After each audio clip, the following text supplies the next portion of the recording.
Halo para pecinta catur Indonesia, kembali lagi Tarigan Catur Channel. Kali ini admin Tarigan Catur akan menampilkan ya pertandingan catur dari babak pertama turnamen FIDE Grand Swiss 2021, masih dari nomor catur putra yang melibatkan pertarungan antara Grandmaster Radoslaw Wolstajek yang berasal dari Polandia menggunakan catur bawah putih dan rating FIDE 2691 menghadapi perlawanan dari Grandmaster asal Armenia yang juga merupakan pecatur junior yang masih bertanding di dalam turnamen Junior Speed Chess Championship di chess.com ya, online itu ya. Berasal dari Armenia yaitu Haik Martirosyan dengan rating FIDE 2624 dan menggunakan catur buah hitam. Tanpa berlama-lama, langsung saja kita masuk ke permainan ya. Di sini Grandmaster Radoslaw Wolstajek memulai permainan dengan pion D4 dan dijawab oleh hitam dengan kuda ke petak F6. Ini adalah pembukaan Hindia ya. Pion C4 dan pion E6.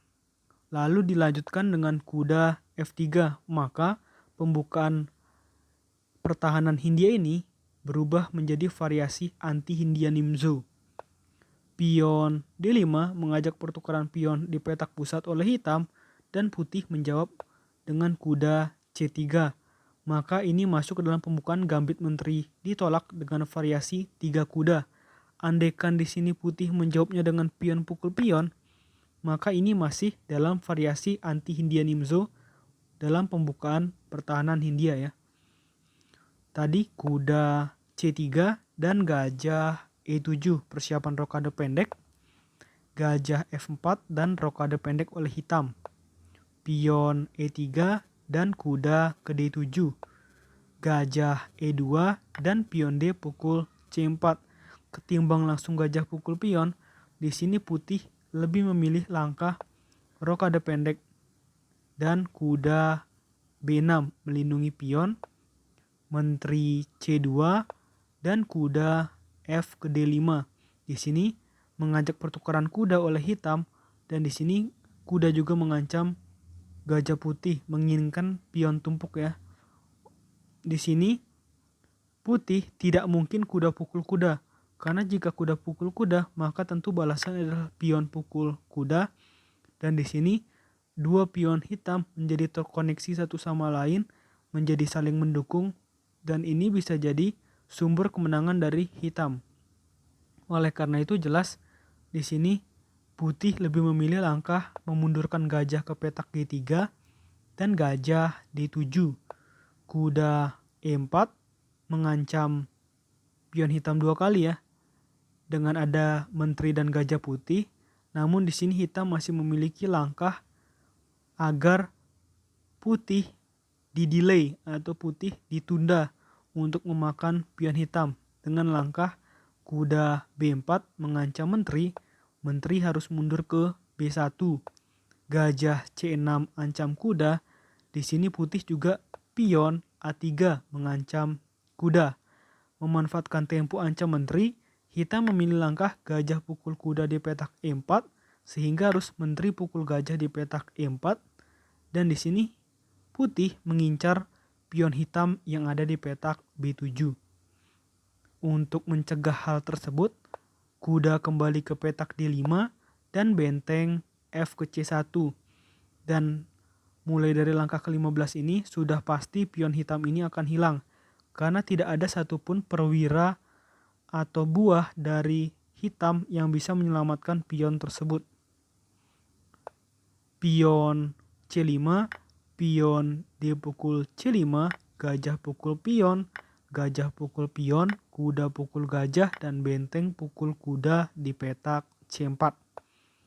Gajah D6 mengajak pertukaran gajah oleh hitam, putih menolaknya dan memilih langkah pengembangan buah atau menumpuk benteng di lajur C ya. Gajah pukul gajah di petak G3 dan pion pukul gajah di petak G3.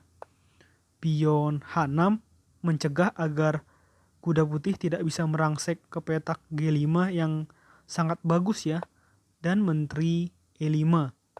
Pion B5 ancam benteng, dan benteng C5 ancam balik pion. Pion hitam maju terus ke petak B4 dan kuda D4. Menteri D7.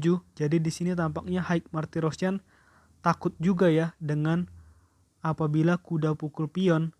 Walaupun sebenarnya penukaran satu kuda dan dua pion, tapi di sini mungkin hitam masih menganggap ada langkah kombinasi lain dari putih yang bisa diterapkan yang nantinya bisa membuat hitam kesulitan. Maka dari itu menteri ke D7 untuk melindungi pion itu, dan kuda F5. Apabila pion pukul kuda, maka benteng pukul kuda atau menteri yang pukul kuda. Oleh karena itu jelas di sini hitam tidak akan melakukan langkah pion pukul kuda, tetapi hitam juga harus waspada karena menteri dan kuda putih mengancam skakmat ya di petak G7. Oleh karena itu harus pion F6 dan menteri mundur ke E4. Pion B pukul A3 dan pion B pukul A3. Benteng F7 dan kuda D4 mengancam pion hitam 2 kali, dan benteng E8. Benteng melindungi pion. Menteri C2 dan kuda B6. Menteri B3 dan pion E5 dengan tempo ancam kuda. Namun ini langkah yang kurang bagus karena di sini menteri putih menjadi berada di satu petak diagonal yang sama dengan benteng dan raja hitam. Dan ini tentu saja akan membuat hitam berada di dalam kesulitan ya. Kuda C6 maju terus dari putih dan raja F8. Di sini hitam waspada karena menganggap bahwa berbahaya jika raja dan benteng berada di satu petak diagonal yang sama dengan menteri putih. Pion A4 dan kuda C8. Benteng D1 mengancam menteri dan menteri G4. Benteng C4 ancam menteri dan menteri E2. Kuda D8 mengancam benteng dan di sini hitam berbalik mengancam benteng juga dengan kuda B6. Benteng mundur ke C1 dan benteng hitam juga pindah ke E7. Pion A5 mengancam kuda dan kuda ke A8, maka kuda hitam menjadi pasif ya. Kuda B7 dan menteri H5. Kuda D6 mengancam benteng dan benteng D8. Menteri B4 ini sudah mau momen-momen akhir dari kemenangan putih ya.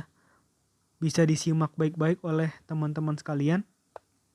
Pion F5 dan benteng D2. Ini adalah langkah penting dari putih untuk memastikan kemenangan. Menteri G4 mengajak pertukaran menteri dan di sini putih tinggal benteng C4 dan menteri hitam mundur ke petak G6. Dan coba teman-teman perhatikan satu langkah terakhir apa yang dapat dilakukan oleh putih yang membuat hitam menyerah. Jelas ya, langkah itu adalah dengan kuda pukul pion di petak F5 dan tepat di posisi seperti ini, Grandmaster muda Haik Martirosyan memutuskan untuk menyerah. Karena ini luar biasa sekali ya. Menteri putih dan kuda putih sama-sama menyerang benteng hitam. Namun apabila menteri memukul kuda yang gratis ini, maka benteng pukul benteng di petak D8 skak, dan setelah raja berpindah, maka kita lihat di sini putih memiliki keunggulan kualitas ya, di mana putih masih memiliki dua benteng sedangkan hitam hanya benteng dan kuda. Jadi jelas di posisi seperti ini putih pasti menang. Apalagi putih memiliki pion yang lebih banyak dari hitam. Putih memiliki 5 pion, sedangkan hitam 3 pion. Jadi bisa diperhitungkan bahwa di sini putih unggul 4 poin dari hitam, sehingga untuk mendapatkan kemenangan menjadi jauh lebih mudah. Oke, menurut admin Tarigan Catur, video kali ini cukup. Nantikan video-video selanjutnya tetap di Tarigan Catur Channel.